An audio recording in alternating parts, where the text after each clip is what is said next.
So in today's video, we're going to be looking at chapter 12.2, which looks at paired difference tests.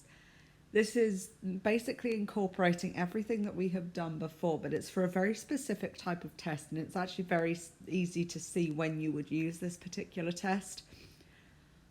It comes up in things like, let's say you wanted to compare two different makes of sneaker, okay? Let's say you had two different makes and you wanted to see how well each one performed for like running, okay? What they would do is they probably make you wear one of one type on one foot and one of one type on the other foot, okay? And then you could wear them around just to see how they wear, to do with weather, your weight and stuff like that, okay? Just to see how well they would do, and then you can compare the two at the end. That is where paired difference comes in, okay? It's whenever you want to compare two makes of something, or let's say you took a test and you didn't do so well, so then you took a review class to help you, and then you took the test again, and you wanted to see how well the class did the first time in the test and how well they did after they did that review class, okay? So that's where a paired difference is used. It's used when you want to compare two things that are of the same type, and just to see how they wear through things, okay, whether it be weather, weight, whatever it may be, okay? So it's used a lot in experiments, and what we want to see is what the average difference is, okay? So let's say you had a bunch of data points for the first sample, okay? You had n of the first type and n of the second type, and you want to compare the two. Well, what we're going to do is we're going to compare the difference between each one, and then we're going to take the mean of the differences. Now, you want these two things to be pretty similar, okay? That's what the whole point of this is, okay? Especially in like the sneaker example, okay? You're going to assume that there is no difference between the two to start with. So whenever you conduct a test with these, you always assume that your population mean difference is 0, okay? You start out assuming that there is no difference between the two whatsoever. Then in the same way as you normally do with a hypothesis test, you're going to go ahead and you're going to take a sample. In this case, you're going to take n of one and n of the other, and you're going to conduct this test and see what happens with the sample. Then you're going to use that sample data to determine if the mean difference is in fact 0 or if in fact it's something else, okay? So whenever you do one of these mean paired difference tests, okay, what you are doing is you're conducting a hypothesis test where you have the null hypothesis, H0, is such that the population mean difference would be 0, okay? So we're taking a sample out of the population and testing the samples, and then we can assume something about the population mean difference, okay? So that's the mean difference you're assuming is going to be 0. And then your alternative hypothesis could be, again, one of three things, depending on what you're trying to actually determine. It could be that you just want to show that the mean difference between the two is not 0. That would mean that the mean of one sample is different to the mean of the other sample, okay? You're just assuming that they're completely different. With greater than, okay, if the mean difference actually ends up being greater than 0, you're assuming that the differences are skewed towards one sample. So you're saying, okay, one of my means is higher than the other mean, okay? So one sample has a higher mean than the other. And in the same way with this less than that we have here, that would mean that one of the means is lower than the other mean, okay? So whenever you do this, there are two different ways to conduct one of these tests. But the thing that we're kind of getting to now, we've had like t-tests, z-tests, intervals, if you're comparing two means, we're going to be getting to if you're comparing two proportions, okay? There's a lot of tests going on here. This one is super easy to kind of recognize from the outset, okay? You're going to see it immediately. That's because it's always laid out in the same way. What you're going to get, and I've put this like an example of it on the first page of my notes for this chapter. What they actually do is they have n observations, okay? You're going to have n of one sample and n of another, okay?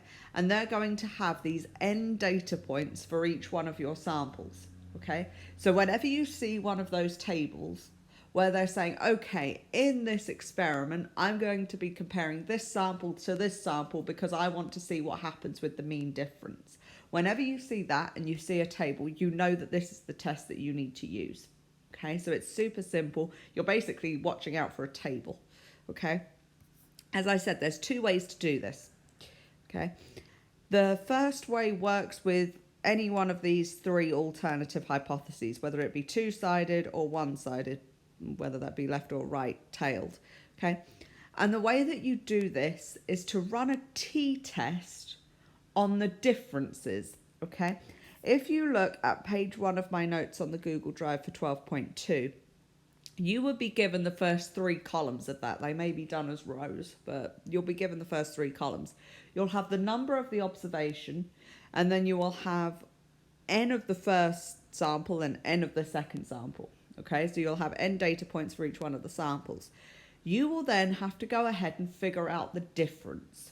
Okay, now this is where you have to read the question, because they are going to tell you which way to take the difference, whether to do sample 1 data point minus the sample 2 data point, or whether to do it the other way around. So please read the question when you do this, otherwise you're going to end up with the wrong answer, because when you add all of these together, it's going to end up being the wrong answer. So please make sure that you get this the right way around.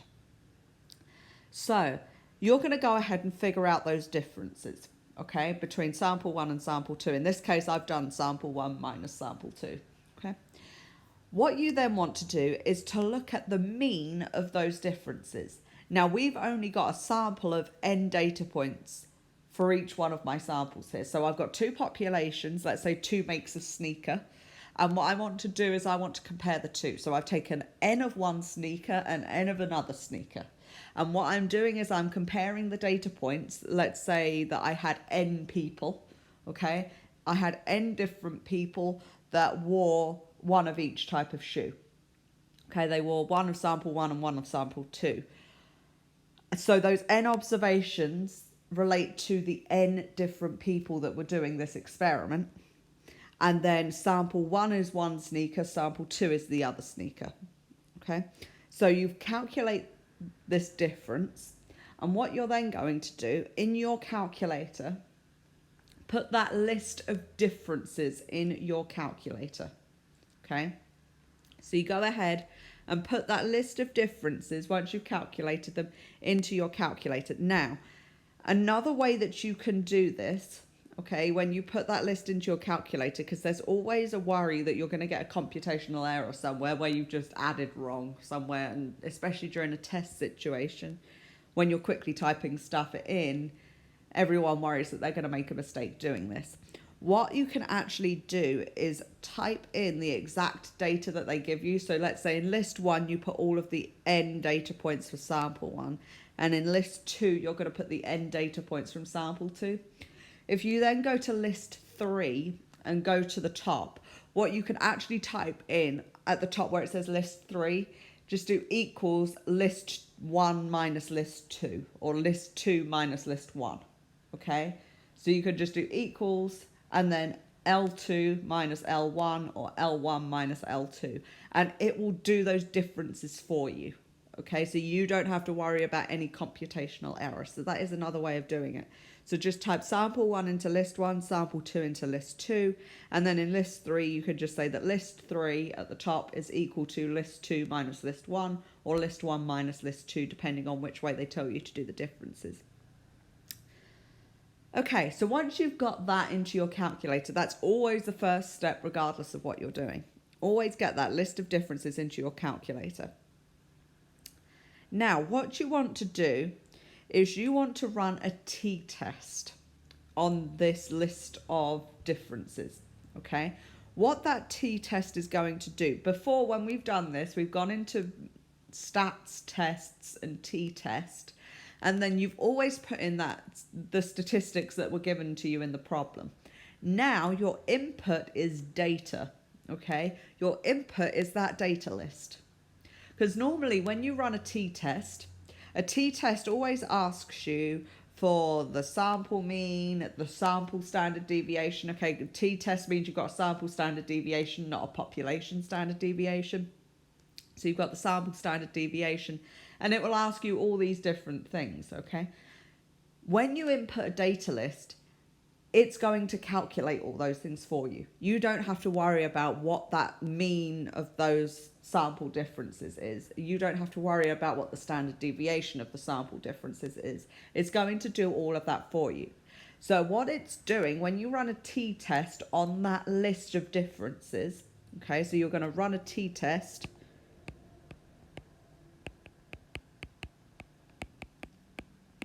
on the list of differences. Okay, when you do that, okay, it's going to go ahead and do a t-test exactly like before. So you have to tell it, let's say, what your alternative hypothesis is. So you have to tell it whether it's two-sided or one-sided, whether you've got a greater than or a less than, okay? So you have to go through and do that. You're always assuming in this case, okay, that your population mean is 0, okay? You're always assuming that there is no difference between the two samples until proven otherwise, okay? So that is why your null hypothesis is always that the population mean of the differences is 0. When you've got a population mean of the differences being 0, what that is saying is that there is no difference between the two makes of whatever you have. There is no difference whatsoever. So if I were to take those differences, okay, they would all be scattered around 0. So the mean would be 0. So that is one way that when you put it into your calculator, please make sure that your population mean that you're trying to prove that it is or isn't is 0. Okay, your population mean is 0. Everything else will come off of that data list. Okay. Now, sometimes, actually, I'll say one thing before. When you run this t-test on that list, as I said, you make your population mean 0. It will get all the sample data from that list. You can then, when you run this, go ahead and do two different things. The first way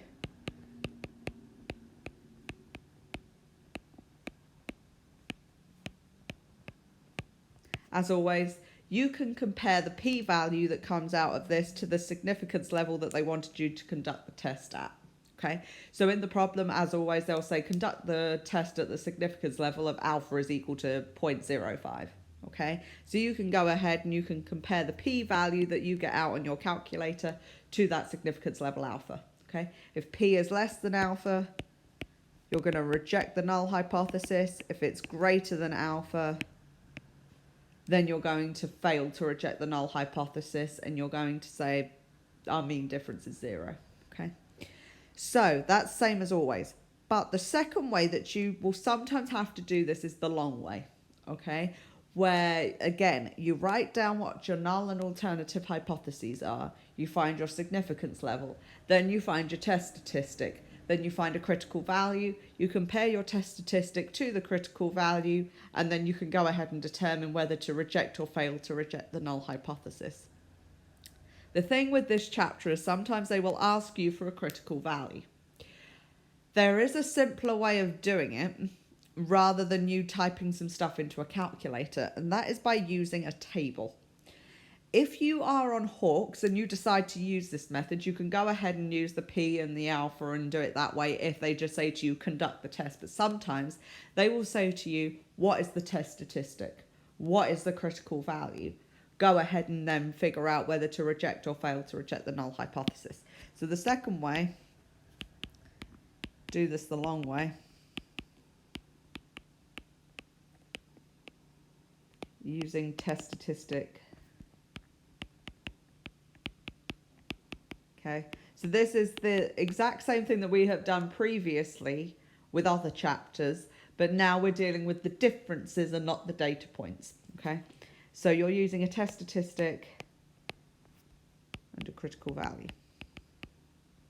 Okay, I'll tell you what the test statistic and what the critical value are, just so that you have it.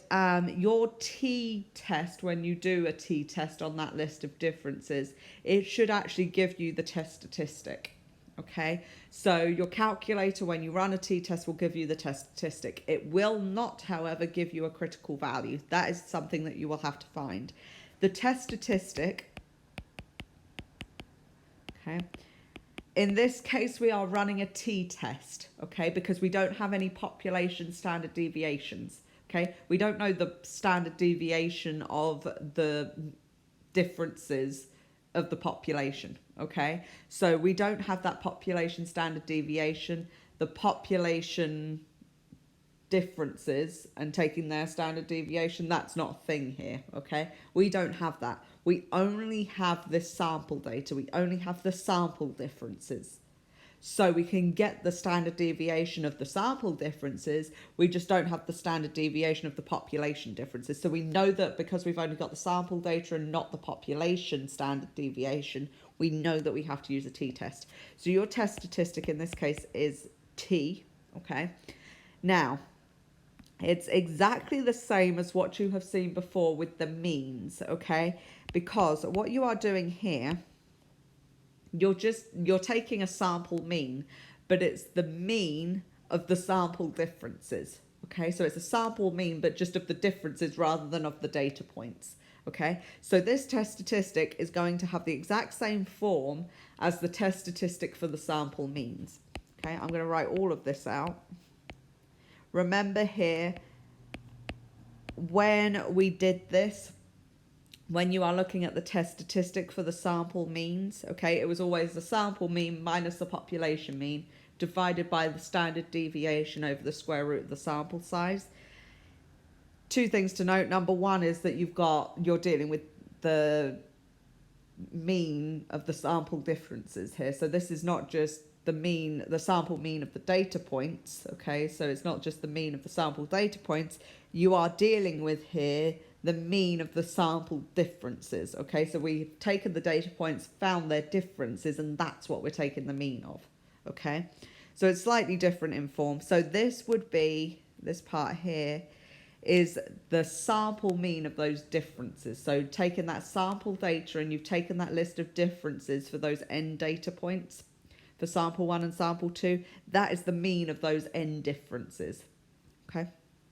Population mean is 0. That's what we're assuming it to be, okay? We're assuming that there is no difference right now between population 1 and population 2 until proven otherwise. This here is your sample standard deviation. Remember, when we did a z-test, this was the population standard deviation. But here we don't have the population standard deviation. We don't know what the standard deviation of the population differences here is. We only know what the sample differences standard deviation is, okay? And then you divide that by the square root of the sample size. So this actually reduces down to the mean of the sample differences divided by the sample standard deviation of those differences over the square root of m. Okay, so that is your test statistic if you do want to figure it out by hand. But as I said, when you run a t-test on that list of differences, it's going to calculate that for you. The other thing is the critical value. Now, I've told you before how to find the critical value, and it's to do with that significance level alpha, okay? If you have an alternative hypothesis that has a does not equals in it. So if you have your alternative hypothesis is that the mean of those differences is not 0, then you end up with a two-sided alternative hypothesis, okay? Where you've got one danger zone here and another danger zone here. And the way that you found this was to say, okay, I've got a significance level of alpha. So in this case, the area under that part of the curve would be alpha over 2, and the area under that curve would be alpha over 2, okay? Because we want to reject our null hypothesis alpha percent of the time. So alpha would be a decimal, but let's say alpha was 0.05. That means we want to reject our null hypothesis 5% of the time. But in this case, I've got a two-sided alternative, which means that I need to break up that 0.05 to either side. Okay, so that's with the significance level of alpha, and then you would have 1 minus alpha would be in the middle. Okay, then your critical value, okay, you can find the critical value there and there. One would be a negative of the other. So this critical value here is just the negative of what is here. Okay, and the way that you found those was by using inverse t. Remember, we're dealing with a t distribution here because we're only dealing with sample data.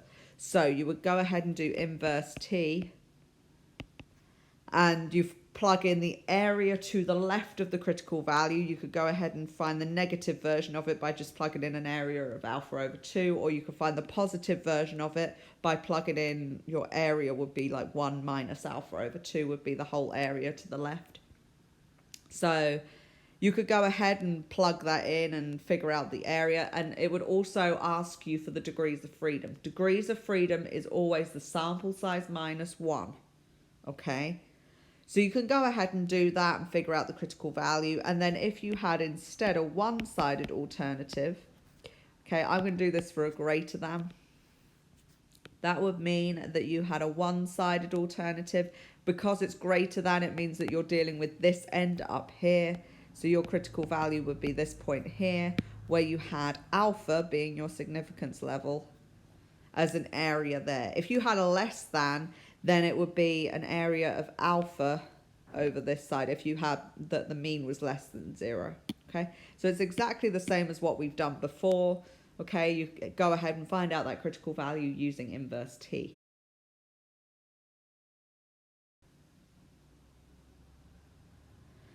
So the easier way to find the critical value is to go to Hawks, and you'll see whenever you do one of these homework problems, the problem will be at the top, and then you normally have where you type in your answer right underneath it. In between the two of those, on the right hand side, will be a button that says tables. If you click on that, on the left hand side there is something that says T table. What that will do, if you click on T table, it will ask you for area in one tail or area in two tails. All that looks at is this example like we have here. Do you have a does not equals alternative hypothesis, or do you have a greater than or less than alternative? Okay, so whichever one of those you have, click on whether it's two-sided or one-sided, and then it will come up with this table, and all you have to do is find the significance level and find the degrees of freedom, match it up, and that will tell you the critical value.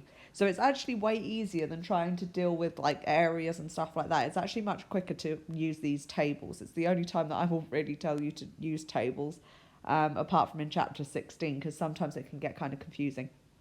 But whenever you need a critical value, if it asks you for that in chapter 12.2, and you need that critical value, go to tables, T table, and then you can, whatever your degrees of freedom are, which is the number of sample points minus 1. So the degrees of freedom is always n minus 1. So if you have n pairs, just subtract 1 from that, and that will give you the degrees of freedom.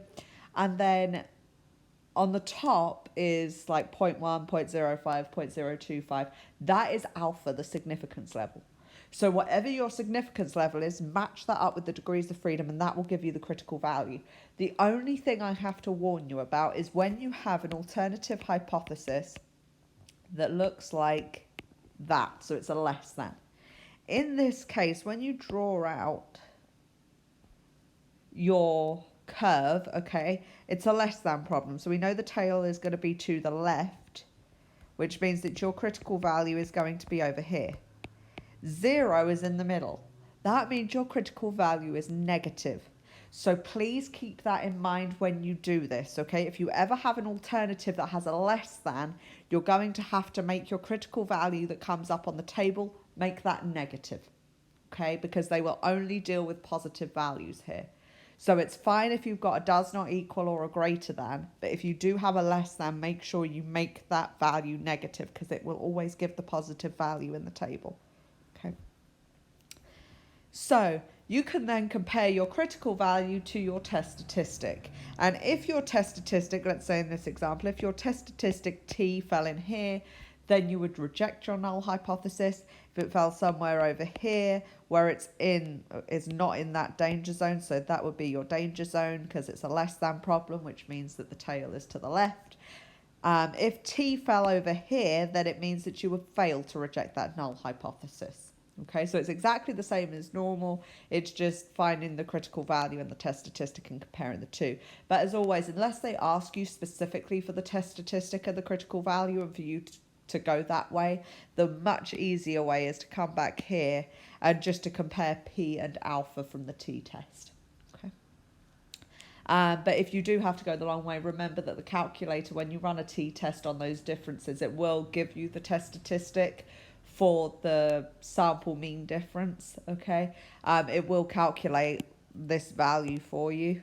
It's just the critical value that you're going to have to get on the table. Okay. Now, there is another way of doing this if you have a two-sided alternative hypothesis. So as normal, okay, remember back when we did just normal data points and you were doing this. If you had a two-sided alternative hypothesis, another way to conduct this test is to do a confidence interval, okay? That is still perfectly reasonable to use in this case. So if you have a two-sided alternative,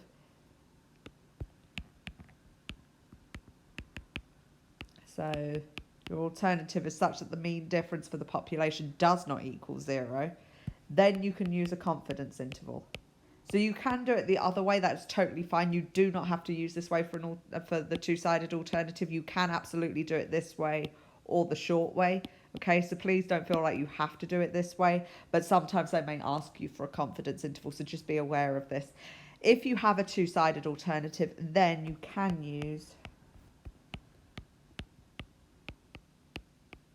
a confidence interval to determine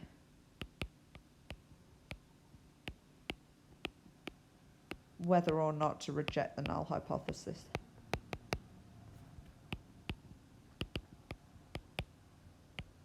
Okay, so the confidence interval in this case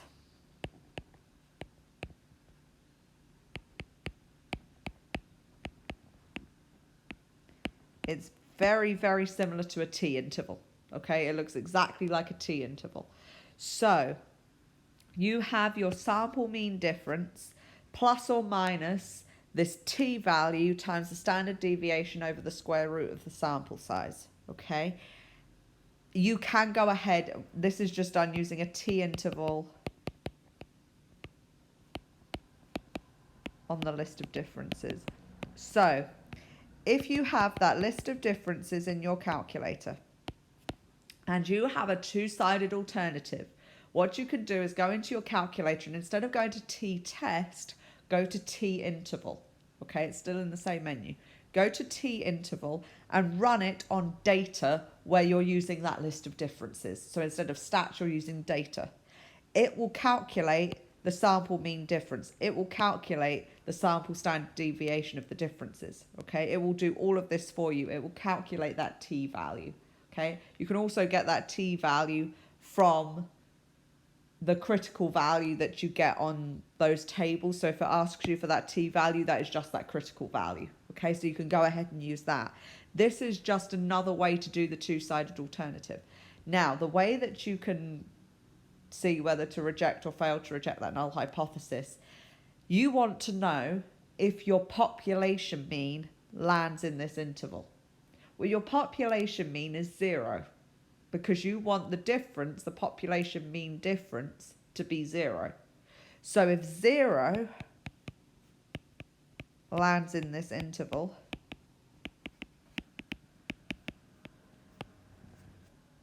if 0 does land in this interval, okay, that means that we can assume that that mean difference for the samples is close enough to 0. That means for your sample, if 0 lands in this interval, for the sample, it must mean that those differences are close enough together that the sample mean difference is roughly 0. That means that we can therefore assume that our population mean difference must be 0. So if 0 lands in this interval, you fail to reject the null hypothesis. Okay, but if 0 does not land in this interval,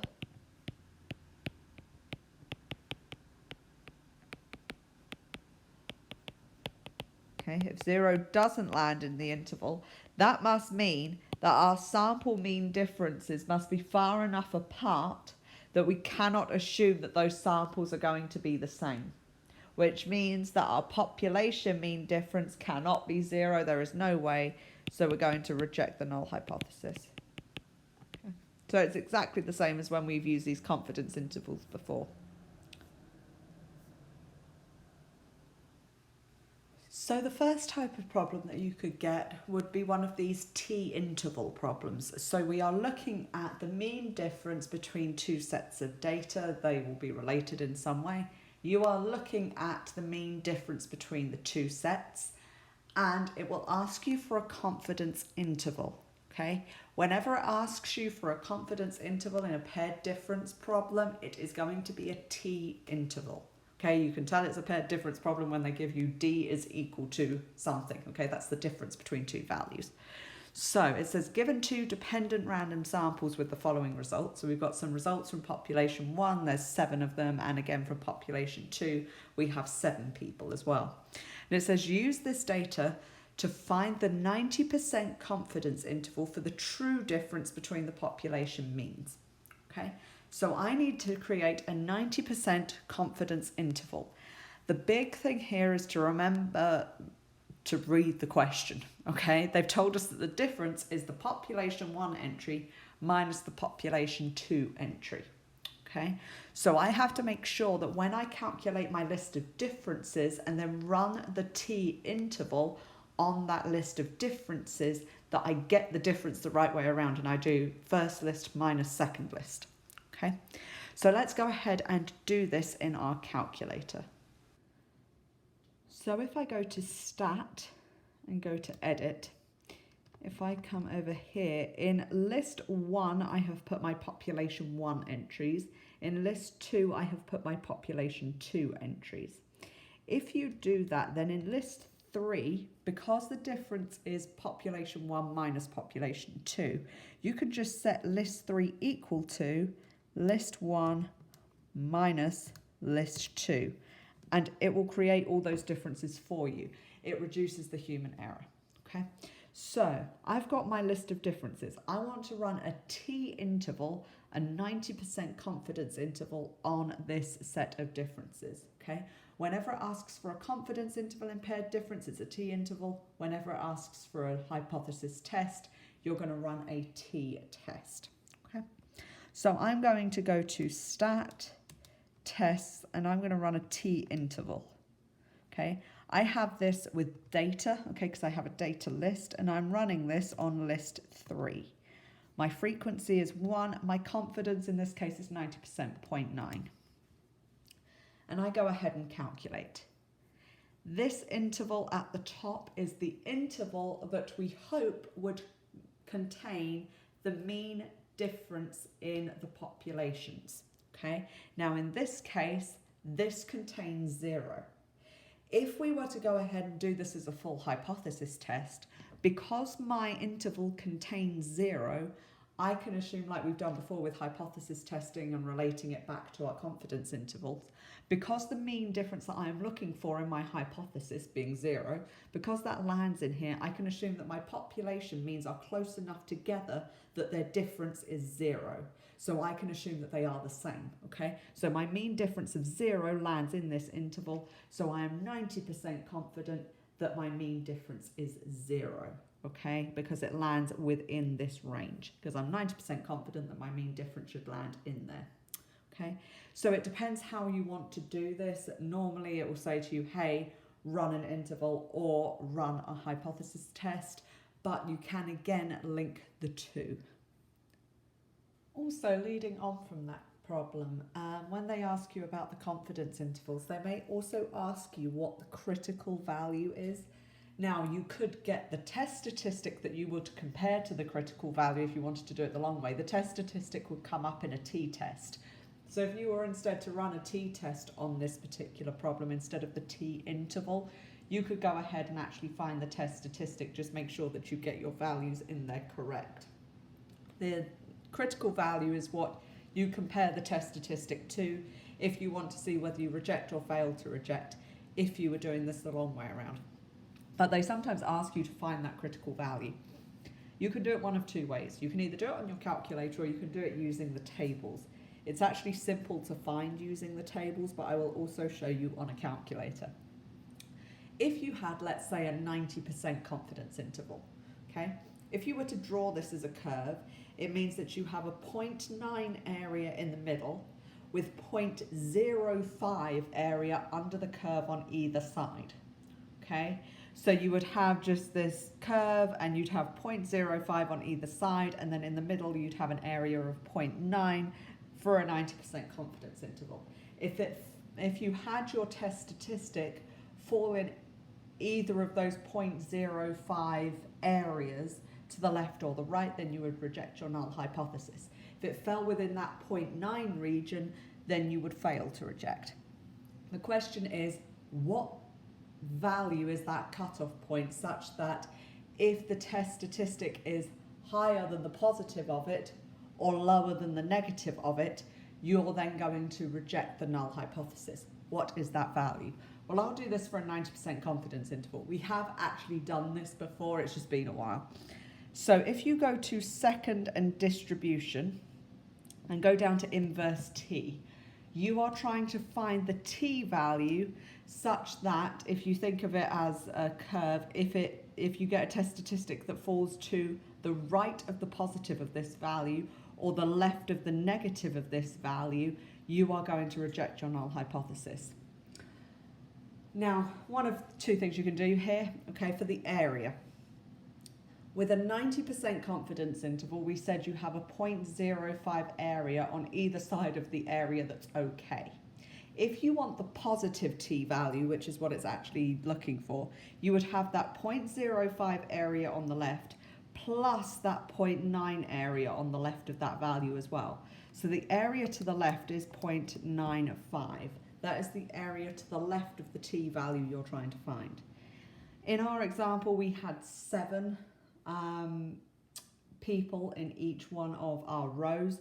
So degrees of freedom is 6. It's just your sample size minus 1.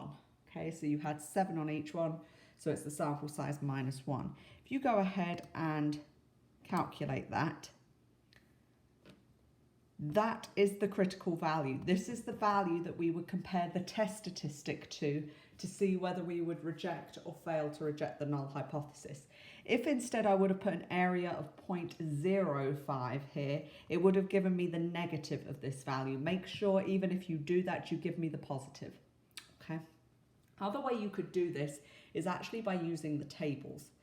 If you go onto Hawks and go to tables, go to T tables, and then you want the area in 2 tails, because remember, we are looking at a confidence interval, and a confidence interval coincides with the two-sided hypothesis tests. So you will be looking for the T table with the area in 2 tails. Now for a 90% confidence interval, you have a 0.1 area split between these 2 tails.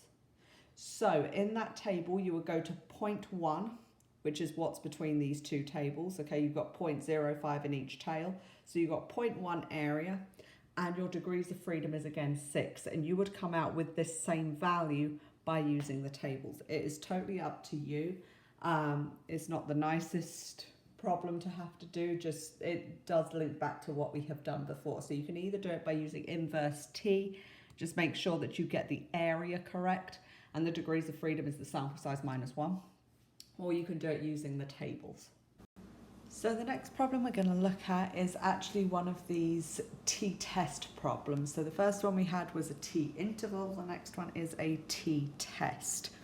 So it says that we've got an SAT prep course that claims to improve the test score of students. Okay, so in that table, in that first line, we have the scores of these 7 students when they first taken the SAT, but they haven't yet taken a prep course to help them. Then they took the prep course and then took the SAT again, and their second set of scores is in the next row. So it says, do these results support the claim that the SAT prep course improves the students' verbal SAT scores? So they want to know if the second test score is better than the first test score. It says that the difference that they want us to use is the verbal SAT score prior to taking the prep course, so that's the score on the first SAT, minus the score on that second SAT. So because we're trying to look at whether this course actually improves their grade, we would expect the second test score to be greater than the first test score. That would make that difference negative, because the first test score would be less than the second test score, and we're doing the first minus the second. So that tells us, for our hypotheses, our null hypothesis should be that the mean difference is 0, and our alternative hypothesis should be that our mean difference is actually less than 0. So it's really important that you read the problem here and you see which way around they've done their differences. Okay? Make sure that you've got it the correct way around, so then you know what your alternative hypothesis is and what you are actually testing. Okay? They're using the 0.1 significance level here, and again, assuming that they're normally distributed as always. Okay? So what you're going to do is you're going to put these 2 lists in your calculator. We're going to find that list of differences and we're going to run a t-test on that list of differences. So on my calculator, I'm going to go to Stat and Edit, and you'll see in list 4 and list 5, I have actually put those 2 lists of test scores. In list 6, what I have done, if you go to list 6, you're then going to make list 6 equal to the first list minus the second list. Make sure you get it the correct way around, depending on what they have told you the difference is. So they said it was the first minus the second. So to kind of eliminate any human error, I'm going to make list 6 equal to list 4 minus list 5. And it will come up with that list for me. Okay, so that's the easiest way of doing this, and then you don't get any human error if you've accidentally subtracted something incorrectly. Okay, so I am now going to run a t-test on my list of differences. Okay, if they ask you for a paired difference test, if they ask you for an interval, it's a t-interval. If they ask you for an actual hypothesis test, it's a t-test. Okay, you are running it on sample data, so you're going to use a t-test or a t-interval, but it is just on that one list of differences. We are not doing a 2-sample test here. We are taking the difference and then just running it as a single test. So I'm going to go back to Stat and Tests, and I'm going to run a t-test. Okay. Now, mu0, the mean that I want to use is 0. Okay. I want, in my hypothesis, my null hypothesis is that the mean difference is 0. My alternative hypothesis in this case is that the mean difference is less than 0. So, mu0, we're always taking as 0, saying that there is no difference between the 2 sets of test scores. The list I am running this on is my list of differences, L6. Frequency is 1. In my alternative hypothesis, I have a less than, so it's less than mu0, which is 0, and then I'm going to calculate. It tells me on the top line what my alternative hypothesis was, so this should correspond to your alternative hypothesis. This t-value is your test statistic. If we were to do this a long way around, that is your test statistic that would be compared to your critical value, etc., etc. We don't do it that way, but that is what you could do. And then you can look at this p-value, okay? In our case, let's go back to our problem. It tells us that our significance level is 0.1. So I'm going to compare p to alpha. P is really, really, really small compared to alpha, okay? P is much less than alpha. So as P is less than alpha, we're going to reject our null hypothesis in favour of our alternative hypothesis. What does that mean in terms of our problem? Well, from what we have, okay, if our mean difference is therefore less than 0, because we've rejected our null hypothesis in favour of the alternative, that means we think that our mean difference is less than 0. That means that if I come back to here, if my mean difference is less than 0, it means that that D value there, the mean of it, the mean of the differences, should be less than 0. I get a negative value. That tells me that on average, my second test scores are higher than my first test scores. That tells me that this prep course works, okay? So always link it back to what you are actually doing in the problem. Because we are rejecting our null hypothesis in favour of the alternative, it tells us that the mean difference is less than 0. And because it's less than 0, it means that my second test score on average is better than my first test score. That tells me this SAT prep course works.